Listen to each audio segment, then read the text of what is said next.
இன்றைய வேத வசனம் சங்கீதம் 24 9 வாசல்களே உங்கள் தலைகளை உயர்த்துங்கள், அநாதி கதவுகளே உயருங்கள், மகிமையின் ராஜா உட்பிரவேசிப்பார். அன்பான சகோதர சகோதரிகளே, ஆண்டவருடைய வார்த்தை இன்று எங்களிடம் கடந்து வருகிறது. ஆண்டவரின் பெயர் மகிமையின் ராஜா. மகிமையும் மேன்மையையும் அவரின் வெற்றியையும் அவரின் பரிசுத்த ஆட்சியையும் நாங்கள் நினைவு கூற வேண்டும். அவர் வானத்தின் ராஜா, சேனைகளின் ஆண்டவர். அவர் வரும்போது வாயில்களும் வானங்களும் திறக்கப்படுகின்றன. நீங்கள் அவரை ஏற்றுக்கொள்ளும் போது அவர் மகிமையோடு உங்கள் உள்ளத்தில், உங்கள் ஜீவியத்தில், உங்கள் குடும்பங்களில் உட்பிரவேசித்து மகிமையான காரியங்களை செய்வார்.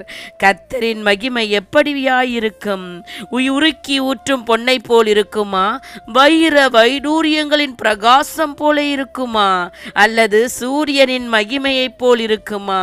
அன்று மோசே கர்த்தரை பார்த்து, உம்முடைய மகிமையை எனக்கு காண்பித்தருளும் என்று கேட்டார். தாவீது ராஜா தன் ஜீவனுள்ள நாளெல்லாம் கர்த்தருடைய மகிமையை பார்க்கும்படியாக நாடினார். கர்த்தருடைய முழு மகிமையை பார்த்து யாராலும் உயிரோடு இருக்க முடியாது.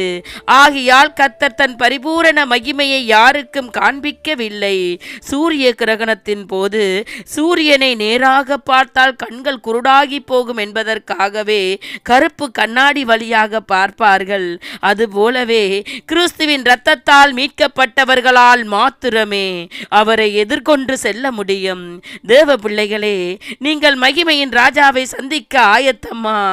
ஏசாயா 60:2 இதோ இருள் பூமியையும் காரிருள் ஜனங்களையும் மூடும், ஆனால் உன்மேல் கர்த்தர் உதிப்பார், அவருடைய மகிமை உன்மேல் காணப்படும். அன்பான சகோதர சகோதரிகளே, மகிமையின் ராஜா நீங்கள் அவரை ஏற்றுக்கொள்ளும் போது அவர் மகிமையோடு உங்கள் உள்ளத்தில், உங்கள் ஜீவியத்தில், உங்கள் குடும்பத்தில் உட்பிரவேசித்து மகிமையான காரியங்களை செய்ய வல்லவராய் இருக்கிறார். அவரை ஏற்றுக்கொண்டு அவருடைய வழிகளில் வந்து விடுதலைகளை பெற்றுக்கொள்ளுங்கள். அல்லேலூயா.